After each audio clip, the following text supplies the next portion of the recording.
नमस्कार फ्रेंड्स। क्या खोना है, क्या पाना है? हम ज़रा-सा सोच के देखें कि हम यहाँ पे क्या लेके आए थे और क्या लेके जाएँगे। लोग कहते हैं ना कि खाली हाथ आए थे और खाली हाथ ही जाना है। कर्म लेके आए थे और कर्म ही लेके जाना है। ऐसे समझने की बात है कि यहाँ पे इस संसार में ये हमारी किसी भी चीज़ पे कोई भी ओनरशिप तो है ही नहीं। कुछ भी हमारा नहीं है और तो और ये शरीर भी हमारा नहीं है। अगर आप लोगों को मेरी ये बात केवल किताबी लग रही हो तो आप अपने हृदय में झांक के स्वयं देख सकते हैं। सत्य आपको वहीं पे प्रत्यक्ष दिखाई दे जाएगा। बोलचाल की भाषा में डेफिनेटली हम कहते हैं मेरा बच्चा, मेरा पति, मेरे माता पिता। केवल इस संसार की परिधि में जब हम जन्म लेके पृथ्वी पर आते हैं। लेकिन ये बात समझिए कि जो आज मेरा बच्चा है वो पिछले जन्मों में न जाने किसका बच्चा था, किस रूप में था, हमें कुछ नहीं पता। लेकिन ये भी सत्य है कि यदि हमें नहीं पता तो इसका अर्थ ये कदापि नहीं है कि वो था नहीं। हम में इतना तप नहीं है कि हम अपने पिछले जन्मों का हाल जान सकें। कर्म रूप में सब यहाँ हमारे नाते रिश्तेदार बन के आते हैं। उनसे हमारे अच्छे बुरे जो भी कर्म हैं उनका हम लोग परस्पर आदान प्रदान करते हैं। इसलिए निर्विकार भाव से, जिसे कहना चाहिए निर्लिप्त भाव से, हमें इस संसार सागर को पार कर लेना है।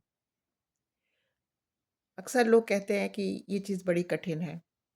कुछ भी कठिन नहीं है। एक क्षण में ये बात समझ में आ जाती है। और ये समझ में आना भी ईश्वर की कृपा है। अगर उनकी कृपा हो जाए तो क्या नहीं हो सकता। फिर तो अंधा भी देख लेता है और जिनके पैर नहीं होते हैं वो भी चल सकते हैं। तो इस तरह से जब हम निर्विकार भाव से रहते हैं और निर्लिप्त भाव से रहते हैं तो हमें समझ में आ जाता है कि यहाँ कुछ है नहीं। माने सब कुछ होके भी हमारा कुछ नहीं है। हम ओन नहीं करते कुछ भी। हमारी किसी चीज़ पे ओनरशिप नहीं है। बस एक निश्चित पीरियड के लिए, थोड़े से समय के लिए हमें कुछ चीज़ें यहाँ मिलती हैं। फिर वो परिस्थितियाँ हों, सुख-दुःख हों, हमारे नाते रिश्तेदार हों, कुछ भी हो, ये सब प्री प्लान्ड है।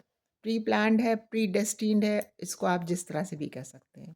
जिसे कहते हैं कि हर जीव एक निश्चित कार्यक्रम के अंतर्गत ही इस पृथ्वी पर, धरती पे जन्म लेता है और बस उसको वही करना होता है जो सब वो स्वयं में ही प्लान करके भगवान के संग आता है, अपने कर्मानुसार। इसीलिए कहा जाता है कि समभाव, कि खुशी में खुश नहीं हो जाना और दुखी में दुःख नहीं हो जाना। और ऐसे भी हर की खुशी में हमें खुश हो जाना चाहिए, अगर हो।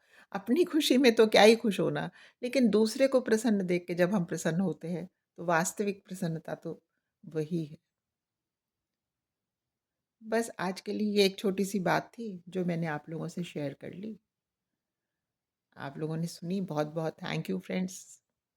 अपना बहुत सा ख्याल रखिएगा। God bless you all. नमस्कार।